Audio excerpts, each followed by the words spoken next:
अगर हम मुल्क के मौजूदा मुआशी हालात को देखें तो आज के दिन में ओपन मार्केट में डॉलर 8 रुपये महंगा हो गया और इस वक्त डॉलर की जो नई कीमत है वो है 308 रुपये। कौमी ख़जाने में 4 अरब 9 करोड़ डॉलर पड़े हैं। तो भी क्या हुआ, कोई फ़र्क नहीं पड़ता शायद। ईरान और इसके रशिया और एक आध और मुल्क के साथ बार्टर सिस्टम पे जो है वो बात करेंगे और बार्टर सिस्टम पे हम, मगर बात सवाल ये उठता है कि उनके पास तो ऑयल है, गंदम है और चीज़ें हैं, हम बार्टर सिस्टम के जो जवाब में क्या करेंगे। और इंडिया इस वक्त सिंगापुर, रूस, बरतानिया, इसराइल, जर्मनी, बांग्लादेश 6 मुल्कों के साथ वो अपनी करेंसी में लेंगे। पाकिस्तान की करेंसी पाकिस्तान की मईशत की मैनिफेस्टेशन है, यानी उसका इजहार है। पाकिस्तान कितना प्रोडक्टिव हो सकता है, दुनिया को इस पर यकीन नहीं है कि पाकिस्तान के अंदर प्रोडक्टिविटी बढ़ेगी, पाकिस्तान मुस्तकबिल में चलते हुए को गैर मामूली तो छलांग लगाएगा। तो हमें खुद भी यकीन नहीं है। तो लिहाजा गरीब 2 वक्त की रोटी के लिए परेशान, क्या ऐसे चलेगा पाकिस्तान? जी पैसा ही पैसा होगा। जय हिंद दोस्तों, नमस्कार। आप सभी का स्वागत है 9.इंडिया में। मैं हूं गौरव। तो दोस्तों, पाकिस्तान के अंदर बार्टर ट्रेड की बातें हो रही है। बार्टर ट्रेड जैसा कि आप सब जानते हैं उस समय ज़्यादा प्रचलन था जब करेंसी नहीं हुआ करता था, तो लोग गेहूं के बदले चावल, बर्तन के बदले कपड़े, मतलब इस तरह से लोग जो है एक्सचेंज करते थे। और अब पाकिस्तान में ये बातें हो रही हैं कि अफ़गानिस्तान और ईरान के साथ में पाकिस्तान अब बार्टर ट्रेड करेगा। दुनिया कहाँ से कहाँ पहुँच रही हो। हालांकि अब मुझे नहीं पता ये कितना सक्सेस होगा नहीं होगा, और इसमें जो मूल्यों का जो आकलन होगा, जो वैल्यूएशन होगा, वो किस तरह से होगा, इसके बारे में मुझे नहीं पता। वो देखते हैं पाकिस्तान कैसे करता है। लेकिन पाकिस्तानी मीडिया में इसके ऊपर में बड़ा ही मिला जुला सा रिएक्शन आ रहा है। लेकिन आप क्या सोचते हैं कि आज के समय में बार्टर ट्रेड पॉसिबल है? और इस्लामाबाद में जो हमारे अविश्वसनीय सूत्र हैं, नुमाइंदे खोल न्यूज़ के हरास नवाब, उनका कहना है कि पाकिस्तान का ये दावा है कि बार्टर ट्रेड से पाकिस्तान भारत को पीछे करके सुपर पावर बन सकता है, और साथ ही साथ पाकिस्तान जो है गेहूं के बदले जिहादियों को एक्सपोर्ट करेगा। आइए बढ़ते हैं वीडियो में आगे, लेकिन आगे बढ़ने से पहले चैनल को सब्सक्राइब आप सब जरूर से कर लें। क्या ये बार्टर सिस्टम मुतबादल हो सकता है? वन थिंग, एंड सेकेंडली उनके पास तो कुछ सामान है भी, अफ़गानिस्तान का तो मुझे पता नहीं, मगर उनके पास ऑयल है, गंदम है रूस के पास। What do we have barter? तो क्या हम इस क्राइसिस से निकल पाएंगे in the absence of IMF deal? जनाब डॉक्टर साहब जी, 2 या 3 बातें आपके सामने रखता हूँ। देखिए, पहली बात तो ये है कि IMF से जो कर्जा जात है उनका बार्टर ट्रेडिंग से कतई कोई ताल्लुक़ नहीं। जो अगला माली साल है उसमें पाकिस्तान की जो हम कहते हैं ग्रोस फाइनेंशियल रिक्वायरमेंट, यानी कि जो टोटल डॉलर्स हमें चाहिए होंगे अगले माली साल के लिए, वो 41.8 अरब डॉलर। उसका बार्टर ट्रेडिंग से कतई कोई ताल्लुक़ नहीं है। चूंटी भर भी उसके ऊपर कोई फ़र्क नहीं पड़ सकता। अच्छा, बार्टर के ऊपर आप देखिए, बार्टर ट्रेडिंग आज से कोई 3,500 साल पहले एक नॉर्मेलिटी हुआ करती थी, जब करेंसी ईजाद नहीं हुई थी।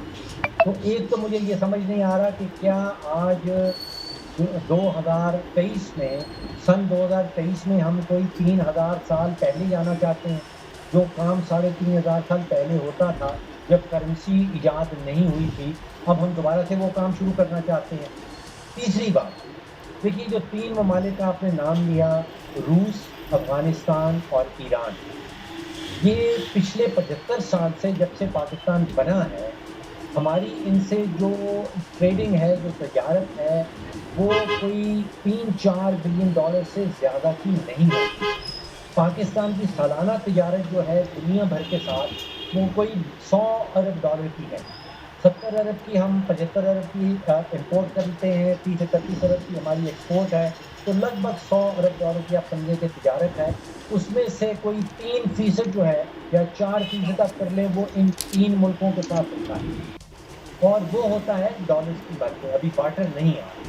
देखिए, बार्टर का एक मैं आपको अगर इकोनॉमिक्स की थोड़ी सी टेक्निकल बात है तो मैं कोशिश करूँगा आपको समझाने की।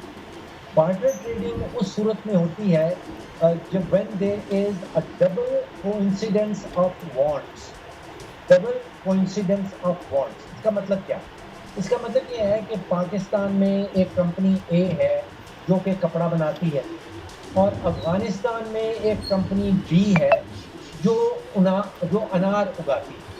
अब ये दोनों कंपनियां आपस में ट्रेड करना चाहती हैं, तो ये सिर्फ उस सूरत में हो सकता है जब जो कपड़ा बनाने वाली कंपनी पाकिस्तान में है वो चाहे कि मुझे अनार चाहिए, और जो अनार उगाने वाला है प्रोड्यूसर इन अफ़गानिस्तान, वो ये चाहे कि जी मुझे कपड़ा चाहिए।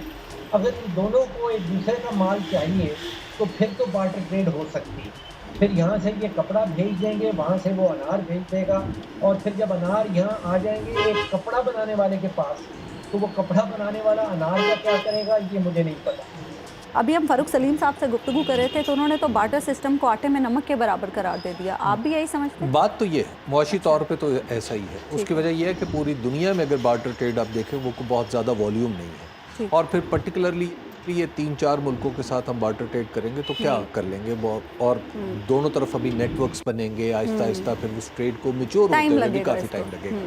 हम ईरान से सस्ता तेल लें, ये स्मगलिंग बंद करें, और दूसरी बात ये कि चूंकि हमारे पास देने को पैसे नहीं हैं, वो तो अपनी जगह सवाल है कि 41.8 बिलियन हमने देने हैं, अल्लाह जाने कैसे देने हैं, इंशाल्लाह कुछ ना हो जाएगा। बार्टर सिस्टम के तहत जो तिजारत का फैसला किया गया अफ़गानिस्तान के साथ, ईरान के साथ, रूस के साथ, ये इंतहाई कामयाब तजर्बा है।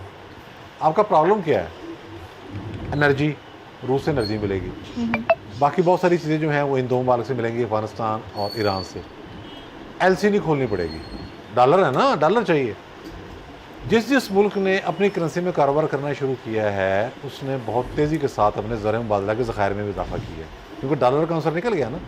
अगर हम ग्लोबली देखें तो 21% डॉलर पर इन्हिसार कम हो गया है पूरी दुनिया का, ये जब अपनी करेंसी में कारोबार शुरू किया है। बांग्लादेश की तरक्की का आप राज जानना चाहते हैं तो आप देखें, सिर्फ इंडिया के साथ उसका जो अपनी करेंसी में लेन देन है वो इतना ज़्यादा है कि उसके नतीजे में उनके रिजर्व बढ़ गए, और इंडिया इस वक्त सिंगापुर, रूस, बरतानिया, इसराइल, जर्मनी, बांग्लादेश 6 मुल्कों के साथ वो अपनी करेंसी में। ठीक है, लेकिन नवीद चौधरी साहब बात यही है कि पाकिस्तान ने बार्टर सिस्टम की तरफ आ गया और इससे मईशत पर मस्बत इसके असरात होंगे। जावेद साहब आप ही बताएं कि आपको क्या लगता है, अवामी राय ये पाई जा रही है कि इससे बुरे हालात मईशत के पहले नहीं देखे थे, लेकिन इसहाक डार साहब पर उम्मीद है, तो क्या उनकी जो उम्मीद है वो हमें नज़र भी आएगी प्रैक्टिकली?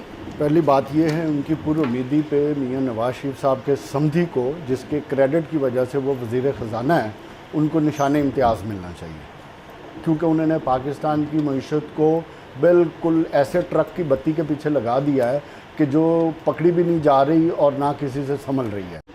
ये दोस्तों वीडियो देखी, वीडियो में हमने देखा कि पाकिस्तान भी भारत की तरह कोशिश कर रहा है कि ट्रेड किया जाए, जैसे इंडिया दूसरे देशों के साथ, काफ़ी सारे देशों के साथ ट्रेड करता है, या तो इंडियन करेंसी में करता है या फिर गुड्स ट्रांसफर यानी कि ट्रांसफ़र कर दी, एक से कोई चीज़ ले ली, जैसे पुराने वक्तों में लोग लिया करते थे, एक चीज़ दे दी और एक चीज़ ले ली।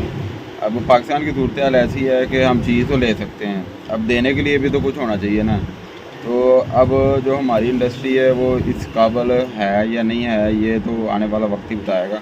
इन्होंने ये डिसीजन तो लिया है, लेकिन आने वाला वक्त बताएगा क्या इनके पास ऐसी जो अशिया हैं जो देंगे, तो फिर को अगले बंदे की डिमांड होगी तो वो लेगा ना।